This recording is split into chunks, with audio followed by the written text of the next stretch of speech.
And then, thank you very much, Sandy. You are heroin. Do you say heroin now, or are they going to think you're doing drugs? I think it's appropriate to say a heroin, right? Right? Okay. Tough crowd today. Tough crowd. Okay. I like she who is in control. She who is in control. My wife likes that as well. So wonderful women. She who must be obeyed. I like Okay. I see. We've gone too far now. Okay, so let's get started. Our parsha, obviously, we all know is Toldot, meaning offspring, but obviously, since the birth um, of Ishmael and Isaac, we see this whole kerfuffle of offspring issues that take place. And like Abraham finds himself, forced by famine to go to Gerar, to the land of the Philistines, which we're going to see this thing repeated over and over. And what's interesting also is the whole cycle of Israel's existence from the time they came into the land has also repeated this pattern over and over. And we see it even to this day. Um, he thought that his life was going to become in danger, he and his wife, because he's obviously married to a beautiful woman. And he fears that he is going to be killed. And obviously, Rebecca can be taken into the harem of King Abimelech. And the couple pass themselves off as brother and sister, and they enter into a deception. And when Abimelech finds out, he is outraged. He's absolutely outraged. Genesis 26 reads almost like a replay of Genesis 20 that happened a generation before, also with Abimelech, says to Yitzhak, you have become too powerful for us. I want you to think about this. It's a key word. You have become too powerful for us. A familiar term. Centuries later, Paro says at the beginning of the book of Exodus, behold, the people of the children of Israel are greater in number and power than we are. He says, come on, let us deal with them wisely, and let's unless they multiply and get larger and join our enemies in the next war, we've got to do something to these people. This has almost been the battle cry of Abimelech from the very beginning. This is the battle cry of all of those who have descended from Abraham, who have also exited the covenant. The same word, interesting enough, appears in these verses is atzum, meaning power. It appears in both cases. This idea of the Jewish people are too powerful, mentioned in both of these passages, are interesting. This is also one of the most common excuses for one of the deadliest human phenomena in our society today. What is it? Anti-Semitism. There are those who say God is only love. God does not hate. The God said by the prophet, I love Yaakov, but what? Esau I have hated. Malachi 1 says, because Esau deliberately chose to a course of wickedness, so the prophet says to Esau, they shall be called the border of wickedness. It's found in Malachi, the first chapter. From the side of Esau comes Amalek, the enemy of God and Israel, as it says in Exodus 17:6. God has war with Amalek from generation to generation. Now, as Steve pointed out yesterday in class, and I think that we've mentioned it in times past, that what we see in the physical realm, or the physical part of creation in which we see wars and nations going to wars, we also understand that we get a snapshot of what Daniel shows us, that there are angelic beings that are the Hashem's managers of these regions, these 70 angels, and that they are also at some level of mitigating this war, or making it permissible. Whether, I don't know that they actually fight together, but there is a spiritual resistance that goes on. Now, Esav is called what? A cunning hunter, because he tries to pass himself off as a hardworking, reliable young man. The Midrash compares Esav to a pig with split hooves. Now, the Midrash says this in Tehillim 80, verse 6, but inside his personality, he is 100% treif. He's not kosher. He's not a kosher human being. This is what makes the story of the Esavs in the world so very dangerous. The world is full of Esavs. In the Torah, it is written, there were two boys in her womb. The first to come out completely red and clothed in hair. So he was called Esau. After his brother came out with his hand grasping Esau's heel. So he was called Yaakov. This is found in Genesis 25.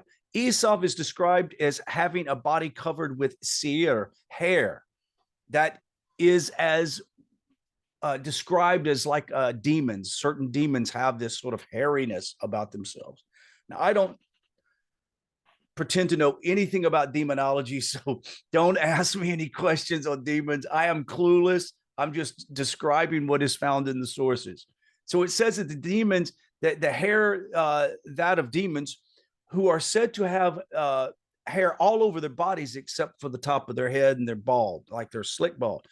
It is also written in the Torah, they also must no longer offer sacrifices, that the people of Israel should not offer sacrifices to the Serim, which are demons. Vayakra 17:7. Now, the word for hair in this, or the same, or actually the word for hair has the same root as the word in the verse above, demons. This is also a side of Esau. Esau has an evil side. We try as a postmodern era to make logic out of Esau's behavior. Terrorist, for example. At some level, many people in their postmodern thinking and their what they consider their higher intellectual values, I wouldn't say moral values, but higher intellectual values, will say, well, let's try to understand why the Iranians do what they do. Let's try to understand why the Syrians do what they do, and this group and that group, and they all have a grievance, and the grievance legitimize the murderous things that they do. Well, the problem is you cannot make turn evil into something logical. Now, remember that Esau is called a cunning hunter. If you know anything about hunting, or even in the military, like a tracker or a sniper, this is really an amazing deal. A sniper is able to disguise himself in the bushes. He's able to mask himself into the environment. No one has a clue they're there. And to see that work is an amazing thing. I mean, you can watch it on TV. They'll show a sniper how they are hiding, and they're literally just, 35 yards away from the spotter, and he can't see him at all. This is what Esau is. He masks himself in a world of civility, all the while rotten to the core evil. Now, mind you, I normally do not like calling people evil, and you want to think of the best of people. But folks, we all know Timothy, Tar, Sandy, Mary, Rav, Avner, Kura. Guys, we know that there is evil in the world, or evil men in the world, and it is telling us from the very beginning that this is going to be the pattern until redemption comes. Remember, put in the back of the mind that this is all about redemption. Now, the Midrash compares Esau, like I said, with a pig with split hooves. So it looks right, but it's not right. His midot, Esau's midot, the midot of the Esau's of this world today is 100% unkosher. That's why when people say, well, how can you tell the difference between this side and that side? I mean, the Palestinians or the Gazans, they did this because of what Israel did to them with this. And we've heard this back and forth in our whole life, we've heard this, correct? We've heard this same thing over and over. But I want you to understand, if something does evil to others, and I'm not talking about a righteous act of war, I'm talking about evil that is done toward innocent civilians is done, they are unkosher, period.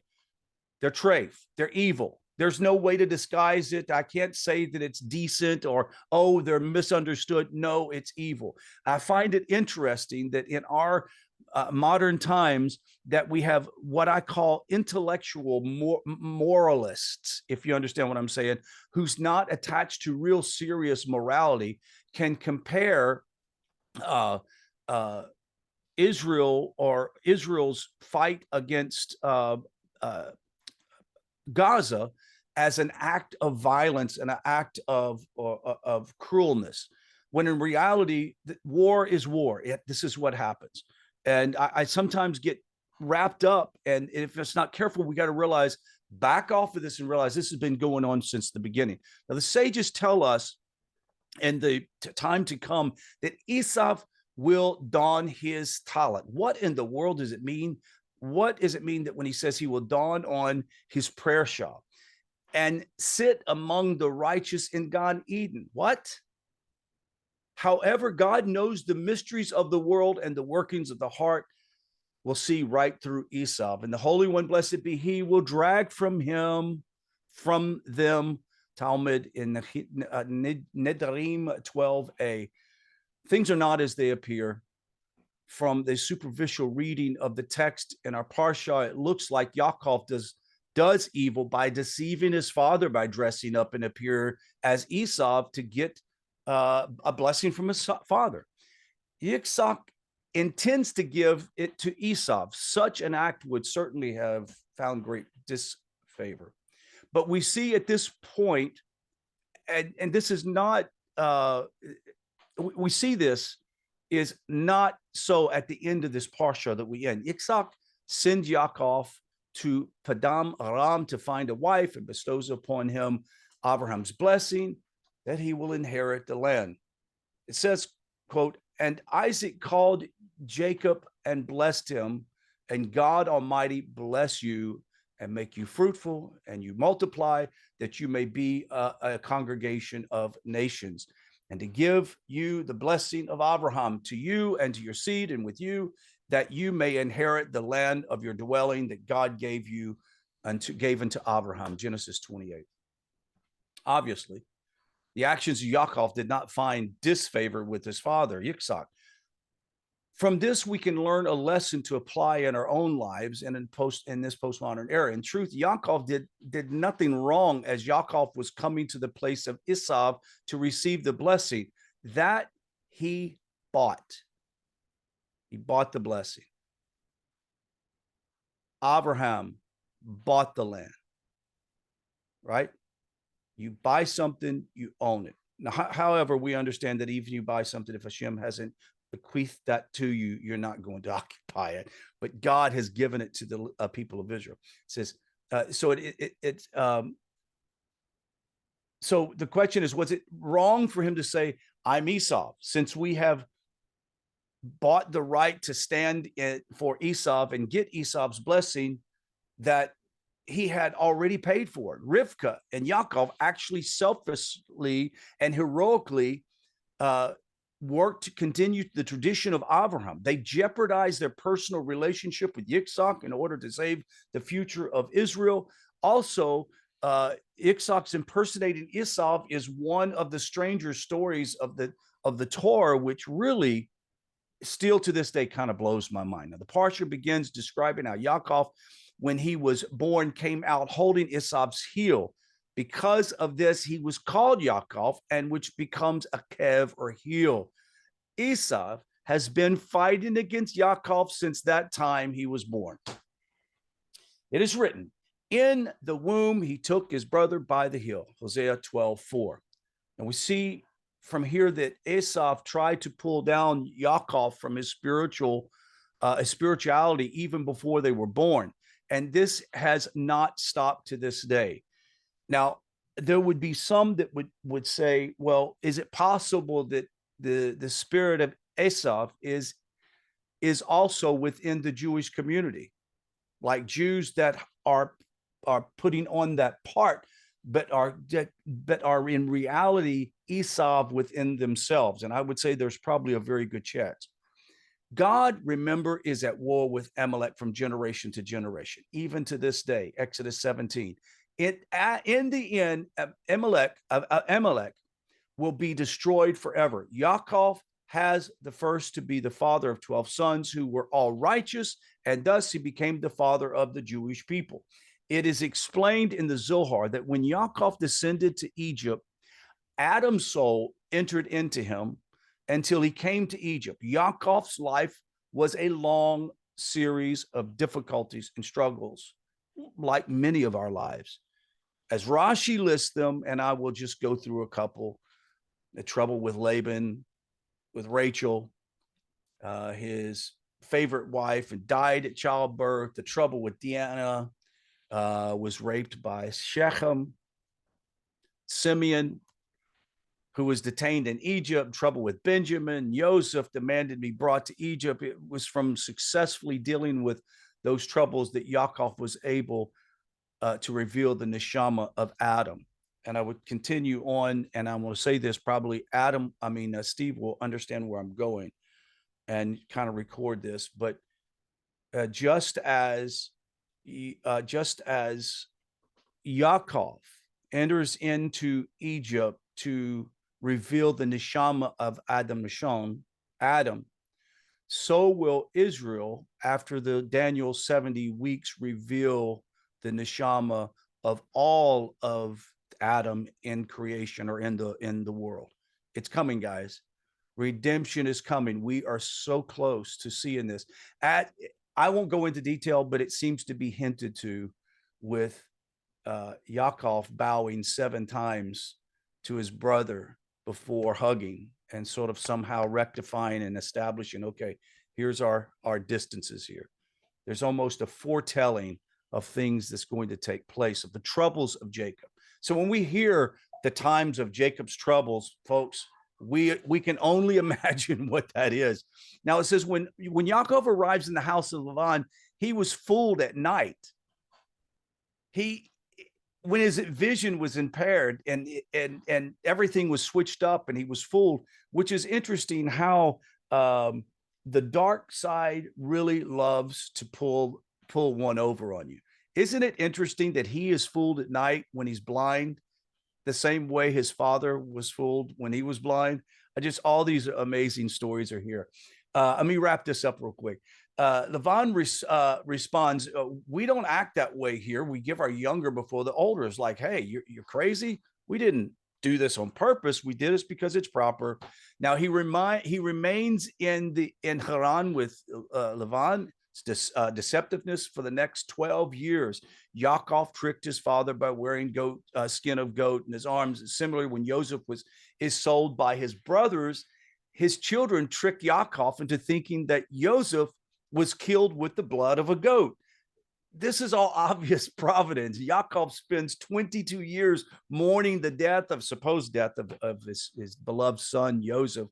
In this world, Yaakov, who is the Jewish people, only emulate or appear similar to people of Esav, the Western world, which is representative by Esav's heel. This being only a small part of their physical actions. Yaakov, like Esav, may work in jobs and eat food and produce, and yet only on the outward physical appearance does he do these functions. Like Esav, the foot represents Malkut, the physical manifestation, yet even of this, Yaakov only grasps to Esav's heel, not his entire foot. Only in appearance sometimes does Yaakov perform physical functions. And we're talking about this as well as referring to the Jewish people. The Jewish people seem to be carrying the same physical functions as all the rest of humanity. But my friend, no, they have a higher level function in the world, in this world and the world to come, and also in the world of Shemaim. But in the realm of emotions, thoughts, needless to say, spiritual motivation, there is no comparison between Yaakov and Esav. Spiritually is aware and participating in the return of divine energy and source through their prayers, through their mitzvot, through their character. And the flow of this energy outward gives life to the world. It animates the world, whether for healing or renewal or just finding a better taste for a food or a wine or a good night's rest. Israel in their practice of mitzvot bring in this illumination. All happiness in life is there. The process of returning is also called repentance. Such is the nature of the universe. Everything returns to its root, which is directly attached to its source. It is to be attached to the infinite, the eternal essence of the universe, which is as an unfailing fountain of life that flows forever. As to Yaakov, the only purpose of being in this world and the underlying cause of all of his actions is to serve Hashem. That's why it says, and I will make you a seed and multiply you as stars in heaven, and will give to your seed all of these countries.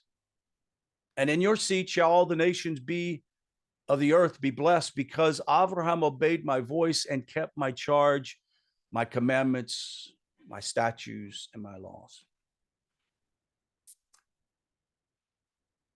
Therefore, we must follow in God's ways to hasten the blessing. It says in the Zohar that the world is as a living body, that this world is an organism. This is quite evident, actually, when we see that Esau showed complete disregard for his birthright and sold it there immediately, had no second thoughts about it. He was going to die. If Esau is removed from his bond with Yaakov, he becomes Esau Harasha, an evil Esau. If he has some association, we see less of that. It says that in the because of his disregard from the covenant and his lack of regard for it at all, he also cannot stand that his brother has the covenant. And one of the biggest arguments that we have with Hamas and their charter is that Israel has failed to do its portion. They have failed to become God's people, and therefore we need to kick them out of the land. They saw this pattern over and over, and they figured, hey, this is true. At some level, they're not wrong, but where they're incorrect is God has decided to put them in the land, not them. God's not going to take them out of the land or force them to stay in the land. Nothing is dependent upon anybody else except for the creator of the universe. God decides that, not the Palestinian people, not the Syrians, not the Iranians. So therefore, we see this pattern over and over and over. We shouldn't be surprised, but I want you to know that redemption's coming, okay? Like we're seeing the footsteps of Mashiach right before our eyes. This is an exciting time to realize that even though we see Jacob's trouble continue, don't be troubled. And I'm not speaking this to you because you guys aren't troubled. I think that you truly do see clearly what's happening.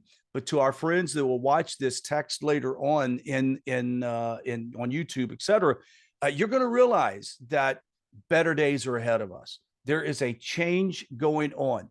There's an illumination. Remember, what appears in the physical realm is merely the superficial elements of what is going on in the spiritual realm. Okay? So there are battles being done, and you should feel good that there are good, holy battles going on in other dimensions to protect his people and to protect the righteous of the nation, and most of all, to bring about the illumination, the gathering sparks of Adam throughout the world. You are part of the rejoining of the sparks of Adam in the world, and this is an exciting time. This concludes my part of the shiur, or whatever you want to call it, and we're going to open up the floor. Who would like to be first to comment, share, whatever?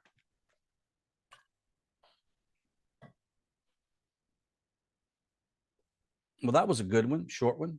So let's close the door down. Who will be first? Timothy.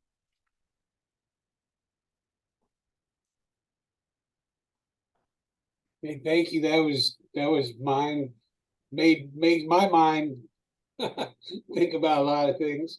I have a couple of questions. Yes, sir. The Zohar, you mentioned the Zohar.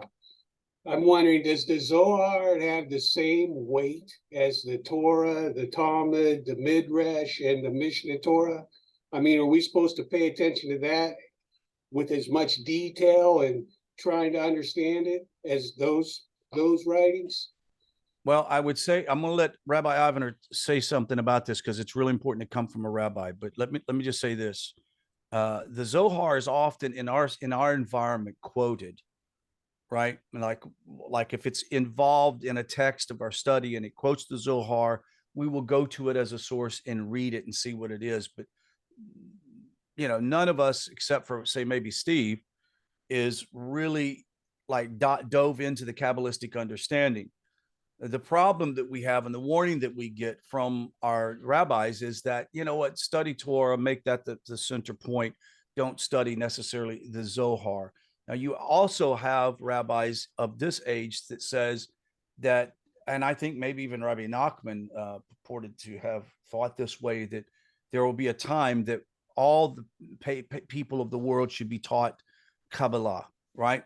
So I don't know when that is. I'm not trying to justify one way or another. I'm just saying, just like when it says non-Jews shouldn't study certain parts of the Torah, like on the sacrifices, et cetera, et cetera. Well, which is true because we're not priests. However, within the context of studying the Parsha, we read about that. Does it make sense? Well, you just said a lot of things that just confuse me because they're kind of opposite of what I've been understanding. Opposite of what? What do you mean? Like, so as a Noahide, I can go make a sacrifice, but if right. I'm making I should have a rabbi with me to make sure I do it right. Right. So that means I should understand how to do a sacrifice before I try to do it. But I just get confused because like not just you, everybody who's talking about this Zohar and mysticism and everything. Even today you said like Adam's spirit filled him. So when you say that, my mind asks, did he like get possessed with the spirit, or did he remember yeah, all the knowledge about Adam and then apply that? Okay, so here's the problem, Timothy. I understand what you're saying. I get it. Okay, I totally understand it. I don't know what that means, except for what it says. There is something on a higher technical, spiritual level that is being transmitted. Often the words of the Zohar and even the Torah and the prophets will say things that, if taken by its literal aspect, our mind will explode because we're like, what does that mean?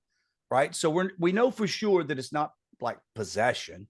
So we know it's something at a very much higher level. That's where I stay. Okay, that's beyond me. It's something that it says, it's something to understand. But the bottom line is, by Yaakov going into Egypt, and it says that Adam being in Yaakov, meaning that by his action, he rectified an action that Adam did. I don't even begin to understand that. Okay.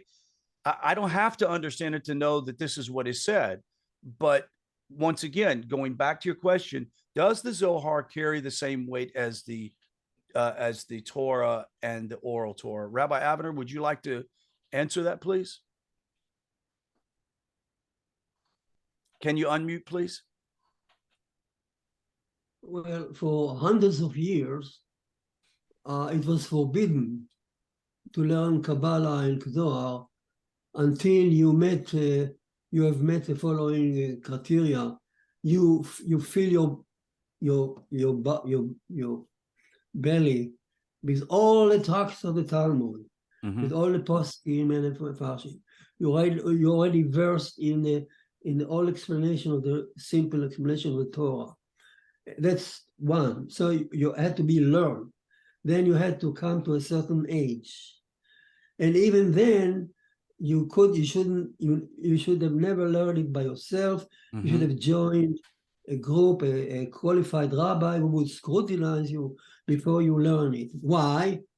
Because people get nut from reading the Zohar if they are not prepared for it.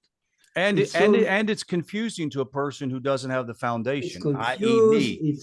It uses all kind of metaphors, which if you aren't prepared for it, you can take it to different directions.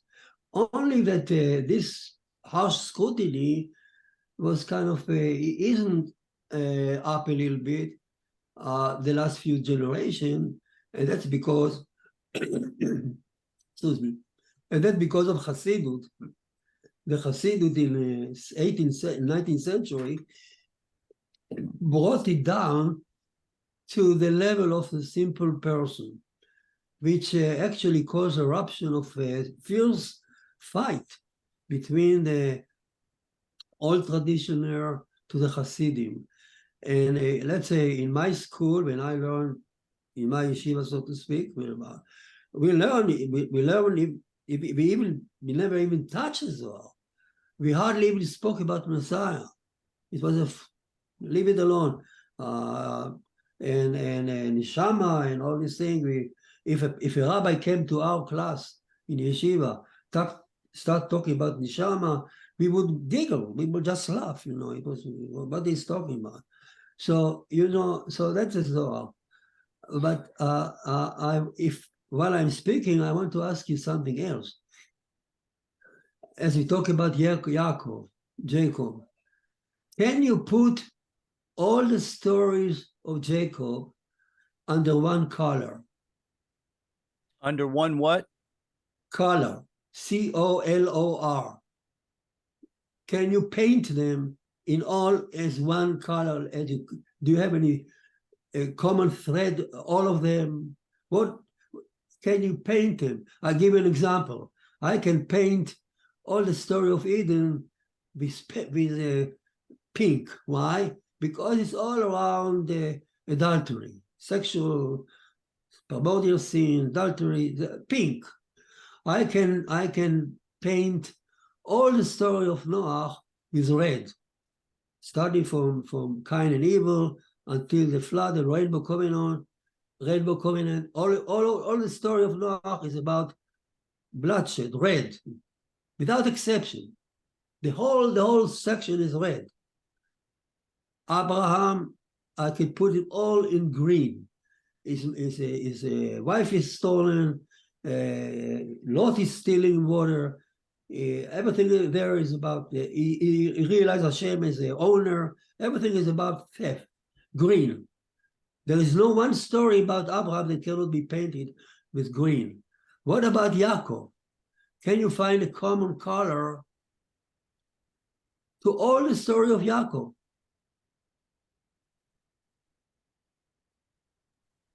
I'm not sure that I can answer that. Well, so I can tell you right away. It's justice. Yaakov seeking the truth, justice. And justice between him and his brother. Justice between him and his employer. Justice between his daughter is raped. Justice. You don't see him fighting for God. You don't see him fighting for adultery, but for justice. But isn't that also Israel's? Which is Noahide number 5. Right. So the whole story of Jacob, after we finish the story of Abraham with green, which is the theft number 4. Now the Torah takes us to number 5. In fact, so much that the whole idea of yeshiva of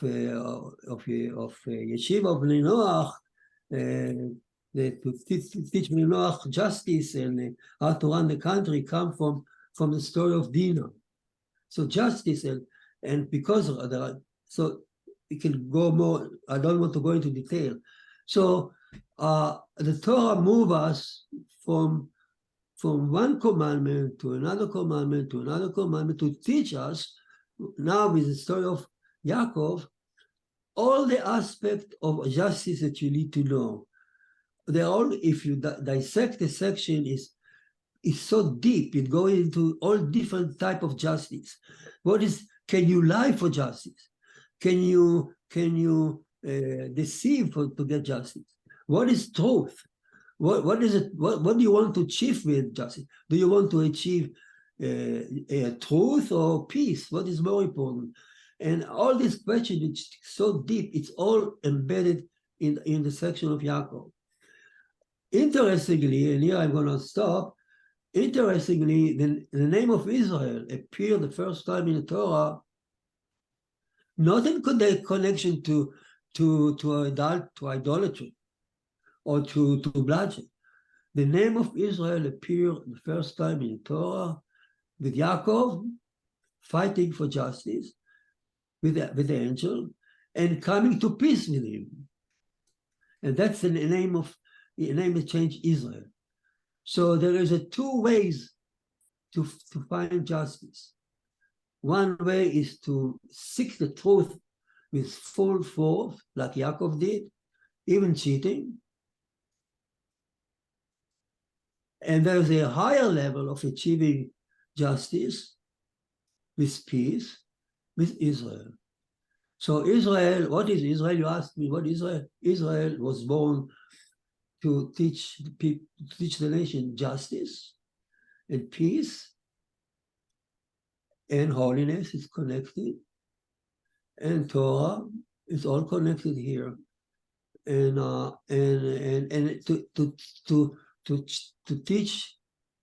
to teach mankind to stay away from lies, from false news, and to find out the truth. So we can talk so much about it just from the section, the story of Yaakov. But I want to again and the story actually end up with Yosef. When Yosef is born and he's sold by his brother, the Torah switched now from justice. What is the next commandment of Noah? Mm-hmm. It is a blasphemy. So when such a high revered family like Yaakov, holy family, when they sell the brother, they commit blasphemy. So the whole story of blasphemy and how to repair it is the story of Yosef. So here we are again.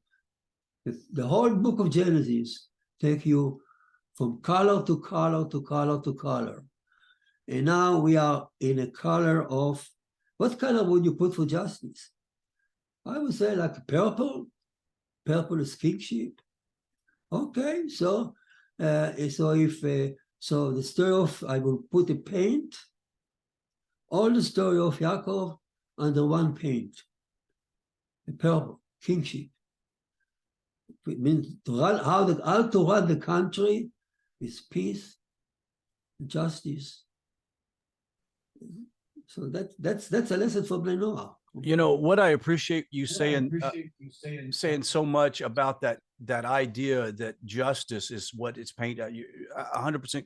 You're just right on target. I love that, and I also find it an interesting dynamic with Yaakov, or the descendants of Yaakov, Israelites.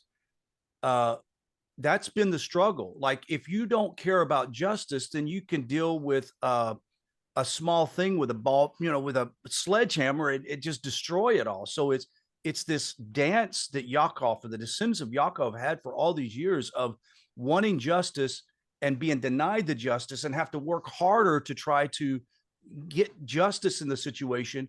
And it requires a strong constitution and character. And ultimately, Israel's going to teach the world about justice. We are learning it right now. We're seeing the bifurcation in society. Like, everybody I know, including myself, were shocked at the number of anti-Semites that came out of the woods. I received a video from an evangelical Baptist preacher that was making comparisons that looked like the Second World War, pictures of Jews in caricature form, was talking about showing video of Jewish kids spitting on missionaries and, you know, everything derogatory you could find. And they're no different than Hamas and blah, blah, blah, blah, blah, blah. And this is coming from a Christian organization. Now, I don't believe all Christians feel that way, okay? But what I'm saying is, I am shocked at the number of anti-Semites that's come to the surface. But at the same time, I'm pleased because now we know who they are. We know every organization that goes to the evil side. We know that. And like I said before, evil's evil. There's no way to make it logical. And so Israel has brought out what justice is in the world and what it should look like. And we're going to find out really soon. Tar, thanks for the thumbs up. Steve? Rabbi, did you have something you want to say before we go to Steve?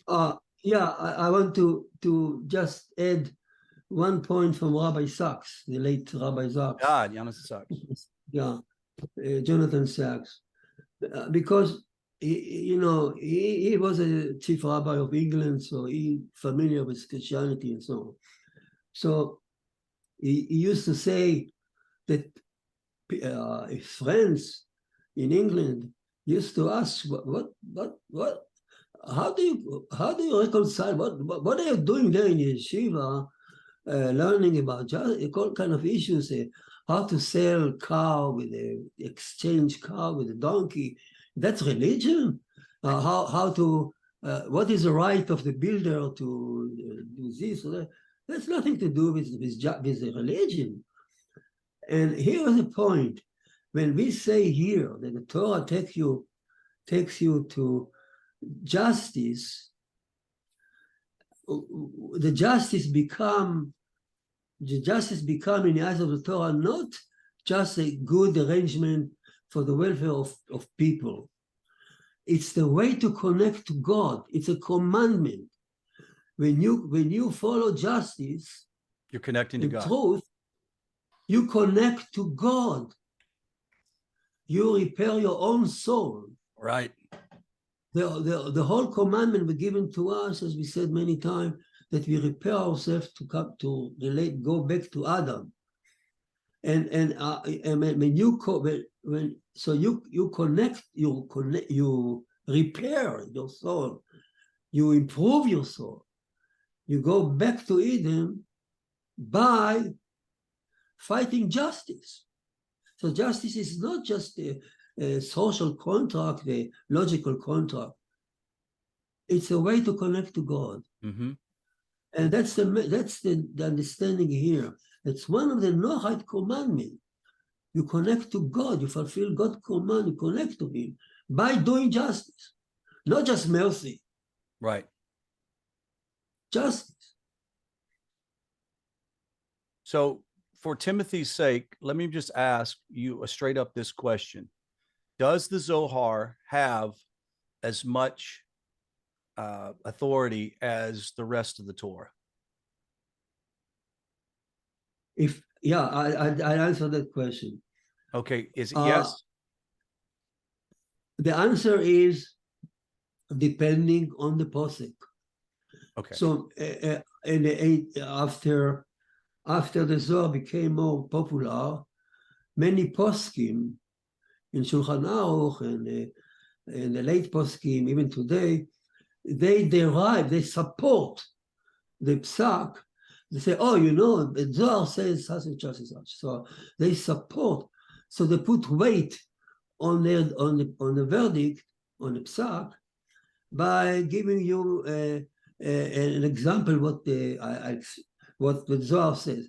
But they will never rely totally on the Zohar as that's a source. No. Right. It's just that it uses like to illustrate, to put holiness on it, or it's a kind of a popular thing. But I don't think the Zohar dictate halacha. Okay, good. Steve, I have to step away. I'm going to put you guys in charge for a second. I'll be right back. Go ahead. Rabbi, you asked for a color, but you never gave Jacob a color. If you gave Jacob a color for judgment, you're really giving him red. I thought Jacob was yellow. I thought he was the balance between the kindness of Abraham and the constrictions that come by way of Isaac, that he tried to balance the two together. And all of his actions, even with Laban, was an idea of trying to balance out right, wrong, making everything somewhat correct. Or are you saying that Jacob had black, which was the special understandings that he had? Give me a color for Jacob. Again, I'm what you're saying, Steve, is 100% true. I'm going to give a class, by the way, afternoon on Sfat Emet, on the Parsha, and then Sfat Emet goes into the way Yaakov was looking for the truth. So you can find Abraham was looking to the truth, to the emet, to the God by chesed, by chesed, grace, love. Isaac took the way of Gevurah, of din. He wanted to find another way to get to the truth by that's, I'm quoting Sfat Emet, to the truth by adjusting himself to Elohim, so to speak, to the din. And now come Yaakov, and Yaakov tried to find his own way by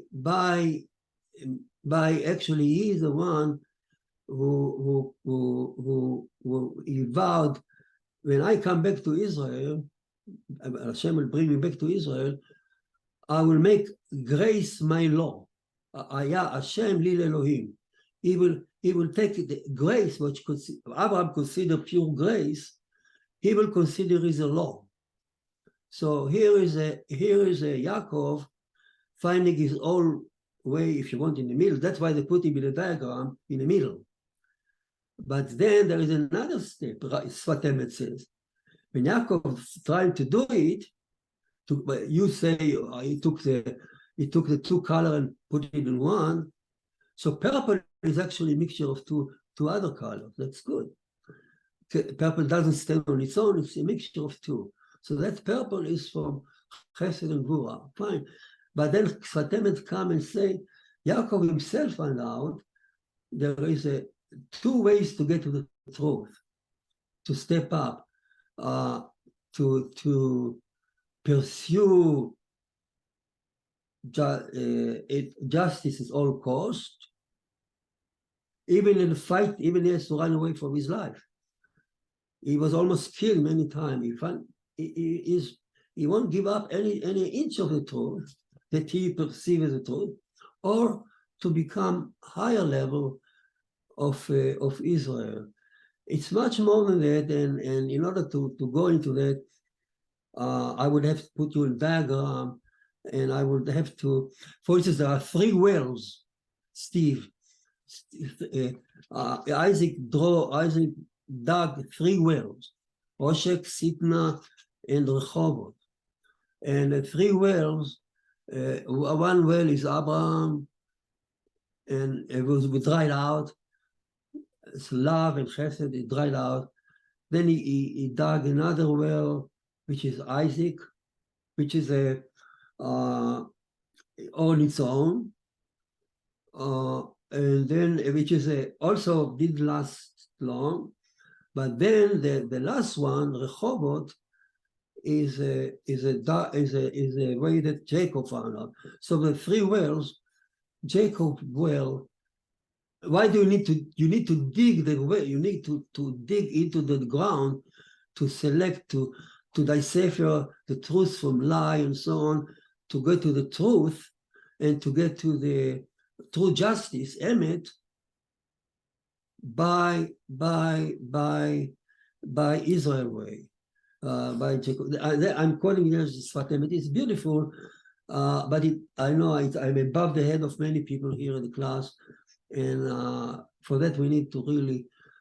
It's beautiful section of the Sfat Emet if you want. If I don't know if you have it in English, Sfat Emet, but if you have somebody can ask you how to translate it, but it's you need to be a good, you need to have a good teacher to read the Sfat Emet. So what you said is 100% true. Purple, which I suggest is purple, color for Yaakov. Purple itself is a combination of many colors, and but the whole idea is my point was that the whole section from our parsha up to the selling of Yosef, all the stories one by one can be painted with the same color, as if the Torah give you a block of ideas about justice that you can learn from here that is in no other portion in the Bible. And that's the message. And why? Because it's 7 commandments of Noah. And we are dealing now with the number 7, with number 5. So it gives you need to know everything you need to know about number 5 is here. And finally, Israel standing on his leg, fighting. So that's the sciatic nerve, fighting for justice via the Israel way, or the third well. Okay, we can go on and on about it. It's a beautiful section. So you go a higher level, metaphorical level.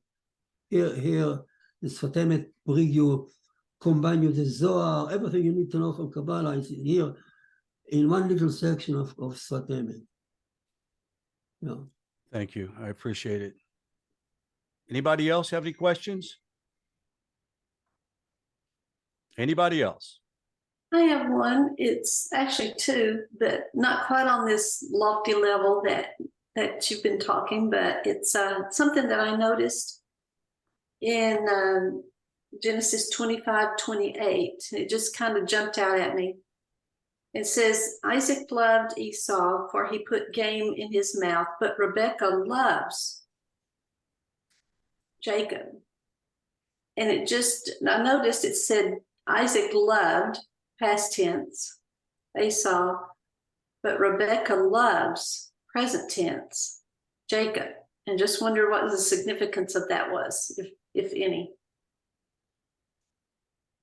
Let me say it again. It's Isaac loved Esau because he had the hunt in his mouth, and Rebekah just loved Yaakov. So what was your question? Why does it say Isaac loved in the past tense, but Rebekah loves in the present tense? That's good. It's a continuous. That's a continuous present. Yeah, as you say, she was loving. If the Torah, had the Torah said she loved Yaakov, you could say, oh, it was in the past. She didn't love him anymore. But she said it says she is in love or continue love. She is loving Yaakov. So the message here, it never stopped. So that's a using of the continuous present tense. Whereas Isaac actually is in the past. Actually, Isaac, it means that if you follow that logic, it means that later on, when he found out the truth, he didn't like him anymore. So in the past, he loved him because he hunted him. He bribed him but Rebecca, remember Rebecca, you couldn't fool Rebecca. Rebecca she's down on the earth. She's born to a family full of cheaters, and she knows the truth. And the truth is important for justice. Very good. Sandy? Yeah, just to follow up on that, and you triggered another thought in my mind, Rabbi. It looks like Isaac's love was conditional. He loved him because he put game in his mouth, but Rebecca loved Jacob without any conditions or anything attached to it. Through love, exactly. The Talmud says that through love, it does not depend on anything. It's not, if you love somebody because of some issue, then when the issue goes away, your love goes away. But if I love my wife truly, nothing can break it.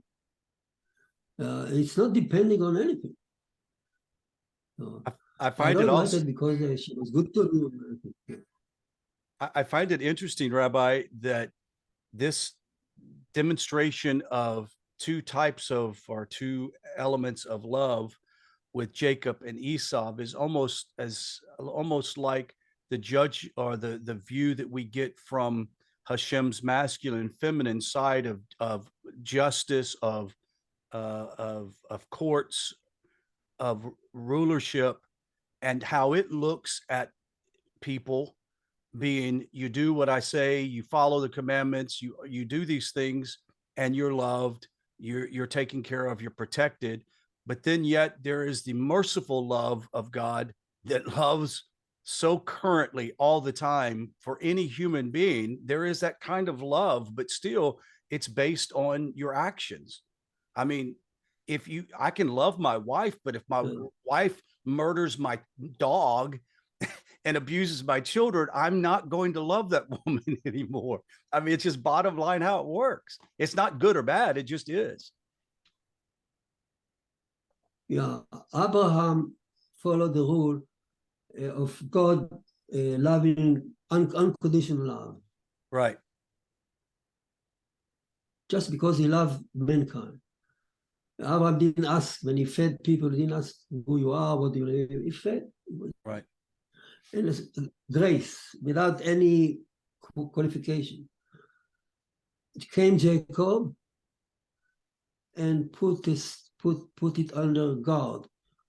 He said there is a grace that Hashem will give you because you fulfill the Torah. So here is a grace given to you as due. It's a Chachamim Bedin. Hashem owe you grace. And according to Jacob's idea at that point, and here I'm going back to what we talked about with Steve a few minutes ago.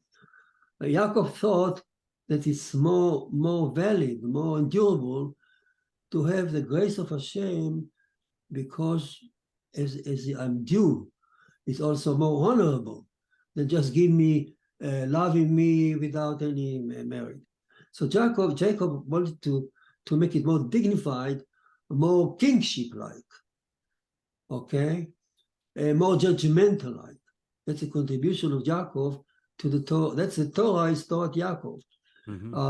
The Torah tell you to live the sabbatical year for the poor. You don't know it. You don't know it because you have a good heart, or because you mercy of God. No, you do it because it's obligation. If you don't do it, you put you in jail. So that's a new society that Yaakov built based in taking mercy and part of mercy and calling it as charity. Charity by the Rambam defined charity as good deed that you do not because of Torah tell you. So that's a contribution of Yaakov here. But as we learn that Yaakov himself actually climbed up understanding, and he saw that to connect to Hashem in truth is you need to go up to become Israel. That's a topic. That's good. That's a topic by itself. Timothy? Yeah.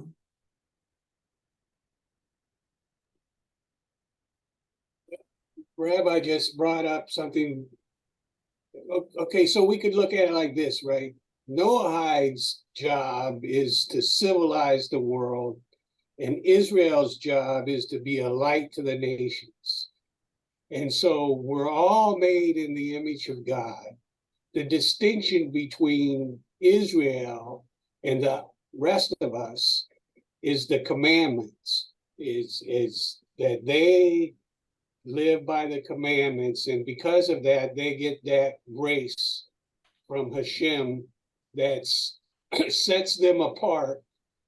And when they're doing the right thing the way they should, will cause us to always look to them for guidance on the laws and rules that we're living by. Is that correct?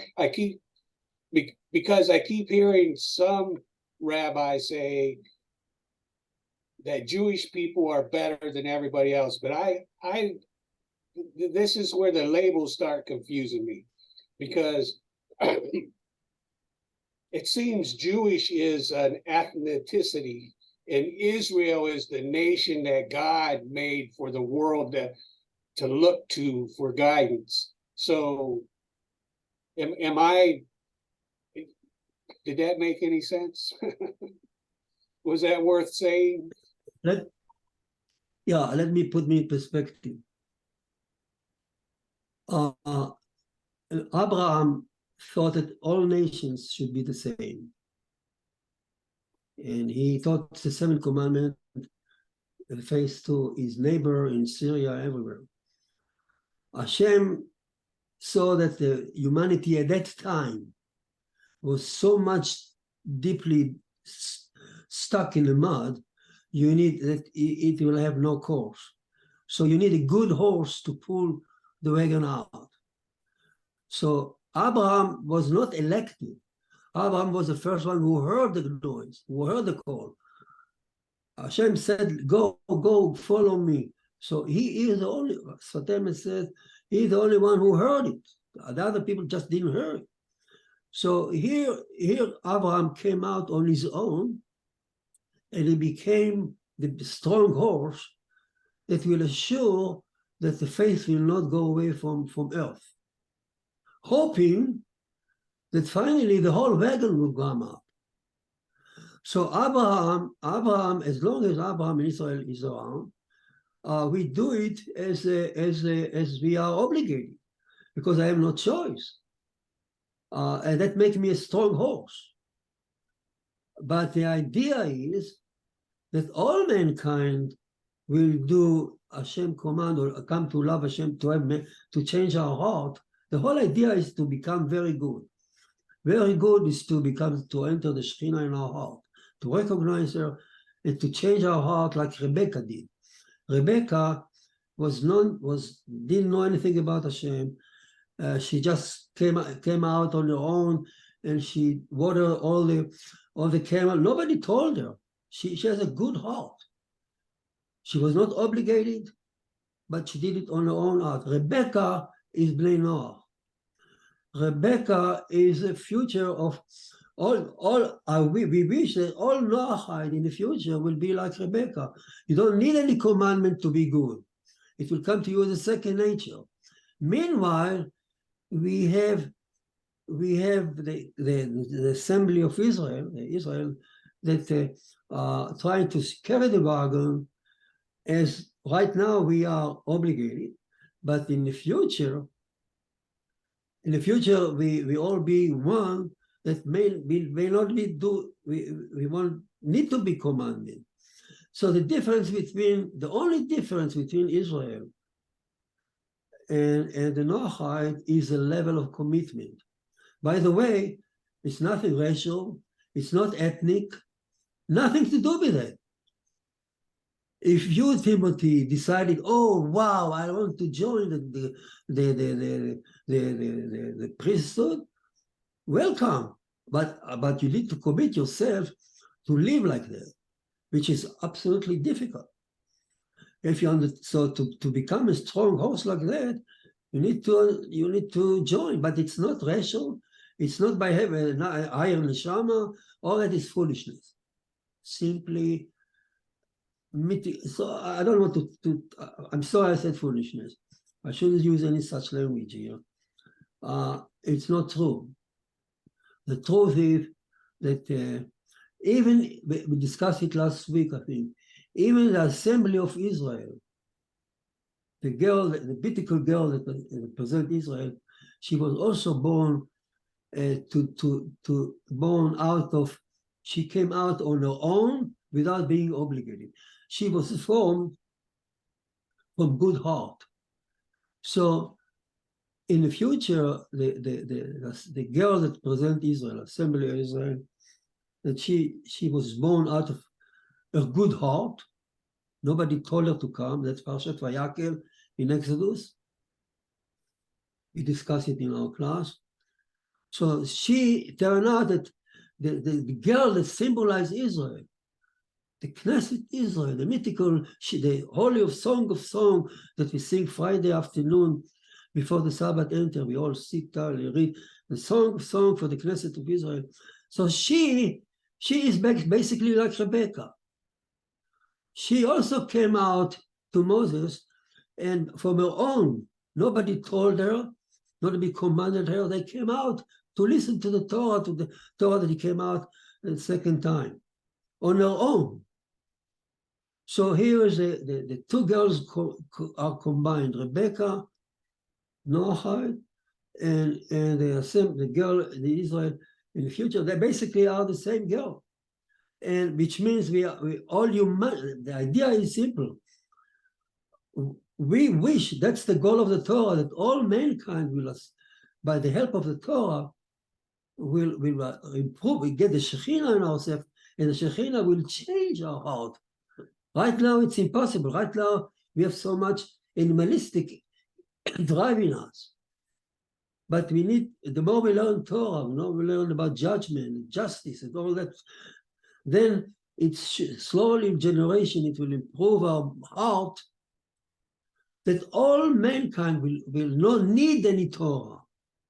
It will come to you, you become, your Shekhinah will dwell in your heart naturally. And then you are ready to enter the Sabbath, the eternal Sabbath. So when you fulfill the commandment,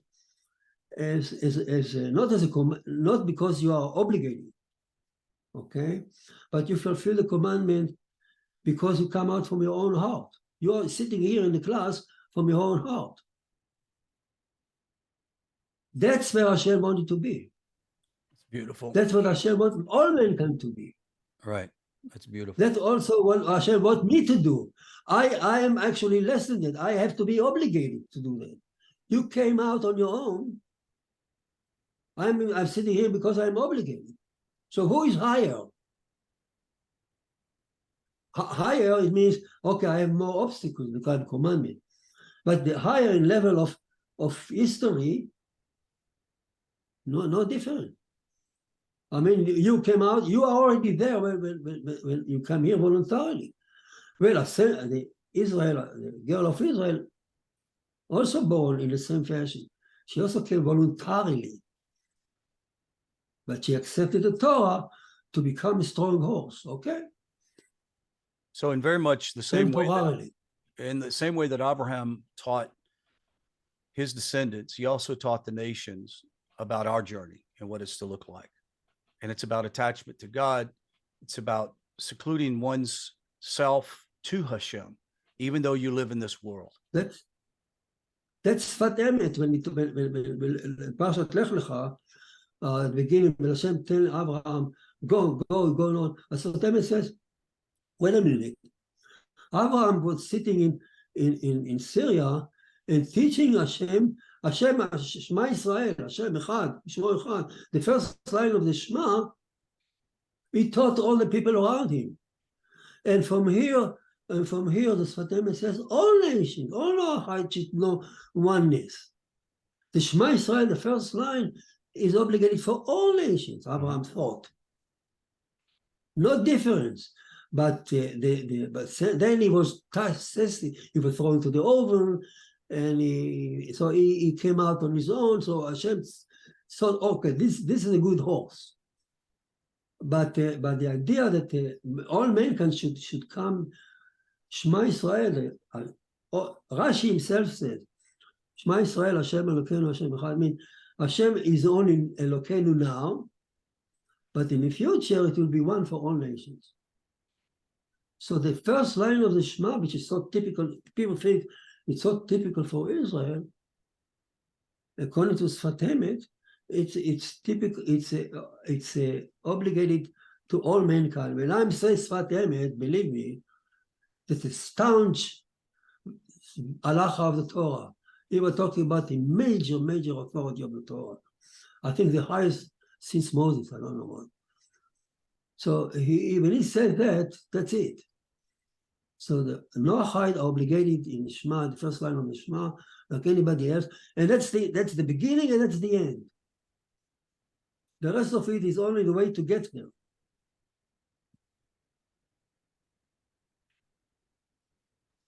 Okay, guys, it sounds like a wrap up.